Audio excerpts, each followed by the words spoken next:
السلام عليكم ورحمة الله وبركاته، أهلًا وسهلًا بإخواتي وحبايبي، عاملين إيه؟ يا رب تكونوا بخير وبصحة يا رب، بجد وحشتوني جدًا، جدًا. قبل ما أدخل على الوصفة هنسمي الله ونصلي على الرسول صلى الله عليه وسلم. زي ما أنتم شايفين كده هنعمل فطير بطريقة سهلة جدًا وبسيطة، والفيديو دوّة هاعرّفِك كل أسرار الفطير. هنعمل فطير بطريقتين، أي طريقة بقى منهم هتعجبِك اعمليها، والطريقتين سهلين جدًا، أي طريقة فيهم سهلة جدًا. الفطير زي ما أنتِ شايفة أهوّة مورّق وزي الفل، أنا باقطّع لِك أهوّة باورّيكِ التوريقات، تحفة بجد فطير تحفة. هاقول لِك بقى أسرار الفطير، وكمان اللي ما عندهاش فرن هتعمله في البوتاجاز العادي بتاعنا، وهيطلع معاكِ طري جدًا، وهيطلع معاكِ زي الفل، تمام؟ معايا بقى كيلو دقيق متعدد الاستخدامات، الدقيق طبعًا عايزاه يكون العرق بتاعه قوي، يعني هاتيه من فرن كده أنتِ واثقة فيه، أو هاتيه دقيق من السوبر ماركت يكون العرق بتاعه قوي، تمام؟ كيلو الدقيق بقى هانخله وهاضيف عليه ربع معلقة ملح و3 معالق كبار سكر، تمام؟ عشان لقمة الفطير معايا تبقى كويسة طعمها كويس، ومعايا مَيّة إيه، مَيّة عادية من الحنفية، خلاص تمام؟ الفطير ما فيش يعني أسهل من كده، هو بس أهم حاجة في الفطير إن الدقيق بتاعه يكون قوي، تمام؟ يعني أنواع الدقيق كتير أوي. عايزاني أكتب لِك أنواع الدقيق قولي لي في التعليقات وأنا أنزل أكتبها لِك في التعليقات ما فيش أي مشاكل. طبعًا كل دقيق بيختلف نوعه وامتصاصه للمَيّة، يعني في دقيق معاكِ هياخد مثلًا كوبايتين ونُص ل3 كوبايات، تمام؟ الدقيق معايا هنا خَد معايا كوبايتين 3 كوبايات إلا ربع بالضبط، يعني مش كوبايتين ونُص لأ 3 إلا ربع، تمام؟ بس طبعًا إيه، أنتِ بتنزّلي المَيّة بالتدريج، وطبعًا بتعجني العجينة، والعجينة بتاعة الفطيرة أنا عايزاها بتلزق معاكِ شوية، يعني بتلزق حاجة بسيطة كده عشان إيه، العجينة مش عايزاها يابسة، أنا عايزاها لينة، هتطلّع معاكِ الفطير مورّق أكتر وطري، تمام؟ دي برضك تَكّة حلوة أوي في الفطير، يعني دلوقتي أنا لمّيت الإيه، العجينة زي ما أنتم شايفين أهوّة، الفيديو إيه بيوضّح نَفْسه، العجينة معايا بتاعة الفطير هتلزق حاجة بسيطة، هاخدها بقى على الرخامة بقى وهافضل بقى إيه، أعجن فيها لمدة 10 دقايق لربع ساعة كمان، يعني ريّحي إيديكِ عادي ما فيش أي مشاكل، اعجني وريّحي إيديكِ دقيقة مثلًا، تمام، أو دقيقتين. الفطير زي ما قُلت لِك تفرديها على الرخامة وتفضلي بقى إيه، تعجني فيها زي اللي أنا باوريه لِك دلوقتي في الفيديو، تمام، وعجينة الفطير بتلزق حاجة بسيطة في إيديكِ. تفضلي بقى إيه، زي ما قُلت لِك لمدة 10 دقايق لربع ساعة، لحد العجينة معاكِ تبقى زي اللبانة كده، تبقى طرية، تمام، مش طرية بلوزة لأ، زي ما أنتِ شايفاها كده يعني طرية ومتماسكة وإيه، وناعمة جدًا، جدًا، جدًا، تمام، زي ما باوريكِ كده. وبُصّي المَطّة بتاعتها تحفة. ده كيلو الدقيق، طبعًا أنا عملت أكتر من كيلو دقيق، أنا باوريكِ بس إيه، بافهّمِك أو باشرح لِك في كيلو دقيق، أنا عجنت أكتر من كيلو، خلاص تمام؟ كيلو الدقيق بقى أنا هاعمله على فطيرتين. الفطيرة معايا هتبقى كده نُص كيلو، تمام؟ طيب الفطيرة اللي هي نُص كيلو دي الصينية بتاعتها مقاس إيه؟ هتبقى مقاس 36، تمام كده؟ ولو الكيلو دي عايزاه 3 فطاير هاقول لِك برضك كل حاجة في الفيديو. هامسك بقى الكورة اللي هي العجينة اللي عملتها اللي هي الكيلو هاقسمها إيه، نُصّين، كل نُص زي ما قُلت لكم هيبقى نُص كيلو. هاعمل معاكم أول نوع فطير سهل جدًا، جدًا، جدًا، والطريقة التانية برضك سهلة جدًا. هامسك بقى الكورة بتاعة العجينة، تمام، هاقسمها على مثلًا 6 كِوَر أو 7 كِوَر، أنا هنا عملتها على 5، عايزة تعمليها على 6، 7 هتبقى أسهل لِك كمان، يعني كل ما قطّعتِ الكِوَر أصغر أو أكتر هتسهّل معاكِ كمان الفرد، تمام، مش هتفرق خالص في الفطير، بالعكس هتبقى سهلة جدًا معاكِ. طبعًا الصينية والطبق اللي أنا باقطّع فيهم طبعًا فيهم زيت، عشان عجينة الفطير ما تلزقش في الإيه، في الصينية أو في الطبق. وطبعًا هارُش عليها إيه، زيت من فوق علشان إيه، الوش ده ما ينشفش معايا، لو نشف مش هتعرفي تفردي الفطير معاكِ. طبعًا يبقى كده زيت من تحت الكِوَر وزيت من فوق، وطبعًا بكيس كده إيه، هاغطّيها بكيس عشان ما فيش أي هوا يدخل إيه، للعجينة، تمام؟ دي أول نوع فطيرة معايا، كِوَر زي الإيه، قد البرتقاناية مثلًا كده، اعمليها بقى 6 زي ما قُلت لِك 7 ما فيش أي مشاكل، دي أول فطيرة خلّصتها. هنيجي بقى لتاني فطيرة، تاني فطيرة هقطع اول قطعه زي البرتقانيه، بس هي هنا جت معايا كبيره شويه، انت لا صغريها شويه عن كده. وبعد كده هقطع القطع العجين زي كده حجم الليمونه او البيضه البلدي الصغيره. النص كيلو التاني هي كوره واحده بس كبيره، والباقي حوالي يعني ايه 14 ايه كوره صغننين خالص زي ايه البيضه البلدي. عندي بقى سمنه بلدي على زبده فرن او زبده نيوزيلندي، الماده الدهنيه اللي عندك يا ست الكل حطيها. انا هنا عاملاه بسمنه بلدي وزبده اللي هي زبده نيوزيلندي، زبده فرن بقى، زبده سمنه اي حاجه عندك يا ست الكل هتطلع من ايديك زي الفل.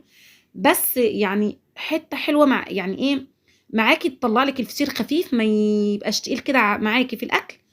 السمنه لازم تضيفي معاها زبده، ضروري تضيفي معاها زبده، بتورق الفطير اكتر وبتخلي الفطير خفيف في اكله مش تقيل. تمام. بس كده. طبعا ايه عقبال ما قطعت الكور التانية بتاعت الفطير وفكيت بس السمنه مع الزيت، مش سخنتهم فكيتهم بس، كان الفطير معايا ايه، كانت الكور معايا ارتاحت. هجيب بقى اول كوره من الفطير. تمام. هفردها معاكم زي ما انتم شايفين كده. انا عايزه حتى الرخامه اللي تحت تبان من ايه من الفرد اللي بفرده، يبقى الفطير معايا رقيق. افرديها كويس وسهله جدا، علشان انت عجنه العجينه بتاعت الفطير كويس جدا، هتبقى معاكي بتفرد بكل سهوله. دي اولا. ثانيا بردك والنوع الدقيق معاكي كويس، هيخلي معاكي الدقيقه ما تقطعش حتى معاكي، ولو قطعت معاكي ما فيش اي مشاكل عادي. بس نوع الدقيق لما يكون كويس معاكي العجينه مش هتقطع معاكي وانت بتفردي خالص، والفرد هيكون معاكي اسهل. اول كوره من الفطيره الاولانيه زي ما قلت لكم احنا طبقناها وركنتها على جنب، هنجيبها بقى ونحطها في قلب الايه الفرده التانية اللي احنا فردناها، الكوره التانية اللي احنا ايه فردناها بتاعه الفطير. هحط دي جوه دي، سهله جدا جدا جدا. تمام اهي زي ما الايه بوريكم كده، ده حطيتها وهطبقها بردك دي جوه دي. وبعد كده هفرد بقى تالت كوره، هفردها والطبقتين دولت هحطها بقى جواها، والرابعه هفردها والثلاث كور هحطهم جواها. سهله جدا يعني حتى من غير انا ما اتكلم هي شرحه نفسها. فردت بقى العجينه اللي هي الثالثه الكوره الثالثه. تمام. وطبعا كل ما تفردي بتضيفي سمنه وزبده. السمنه والزبده بقى لو قلتيهم في الفطير بيطلع معاكي ناشف، لو كترتيه زياده عن اللزوم بيطلع معاكي دسم، فخير الامور اوسطها. كل ما تطبقي حطي دهنه سمنه وزبده زي ما انت شايفه كده، علشان كمان العجينه ما تلزقش ببعضيها، احنا عايزين فطير مورق. تمام. سهل جدا جدا وهيبقى من ايديكي زي الفل. كفايه وقفتك وكفايه كده فرحتك وانت بتعملي كده الفطير بايديك الحلوه ديت. خلاص ادي كده دي اخر ايه اخر كوره من الايه من الفطيره اللي احنا عملناها. طبعا هتجيبي الصينيه زي ما قلت لك مقاس 36 وهضيف فيها اول فطيره. ادي اول فطيره معايا خلصت، مفيش اسهل من كده بجد والله. اركنيها بقى على جنب لما تعملي الفطيره التانيه. تاني فطيره بقى احنا كنا مقطعين واحده قد البرتقانيه والتانيين قد الايه الحجم البيضه الصغنونه البلدي. هجيب اول واحده بقى هفردها كويس وهضيفها في الصينيه. افرديها من بره الصينيه مفيش اي مشاكل، هتفرديها جوه الصينيه مفيش اي مشاكل برضك. اللي وصل لحد هنا بقى يصلي على الرسول صلى الله عليه وسلم عليه افضل الصلاه والسلام. ولايك كده بقى من ايديكم الحلوه بجد. اللي يعني بجد التعليقات بتاعتكم بجد وكلامكم الحلو دوت والله بيشجع الواحد ان يستمر. وطبعا احب اشكر اختي في الله قناه سوزان، بجد انسانه كويسه جدا ومحترمه جدا. دي صاحبه قناه والقناه بتاعتها جميله قوي قوي قوي بجد، انا بحبها وبحب اتفرج عليها بجد. وبرضك قناه انا واختي يعني في قنوات كتير طبعا انا بحبها جدا، بس انا بتكلم على قناه سوزان، هي بتشجعني بصراحه جدا يعني وبتحب الخير للناس بجد. فانا بحب يعني بجد انا بحب اشكرها جدا جدا جدا. وربنا يا ربي يا ربي كده يوفقها وتفرح كده باولادها وتحقق كل اللي نفسها فيه. وربنا يحفظكم، انا بحبكم في الله. ربنا يا رب كده يجعلها سنة كده سعيدة علينا كلنا يا رب وعليكم يا رب، وكل سنة وانتم طيبين يا حبايب قلبي. زي ما انتم شايفين كده الوصفة سهلة جدًا، جدًا، جدًا. كل فردة كل كورة من الفطير، كل كورة بافردها من الصغيرة ديّة واحطها فوق التانية، كل كورة قد البيضة زي ما قُلت بافردها واحطها فوق التانية، سهلة جدًا. خلاص خلّصنا، ما بتاخدش معاكِ حرفيًا أي وقت.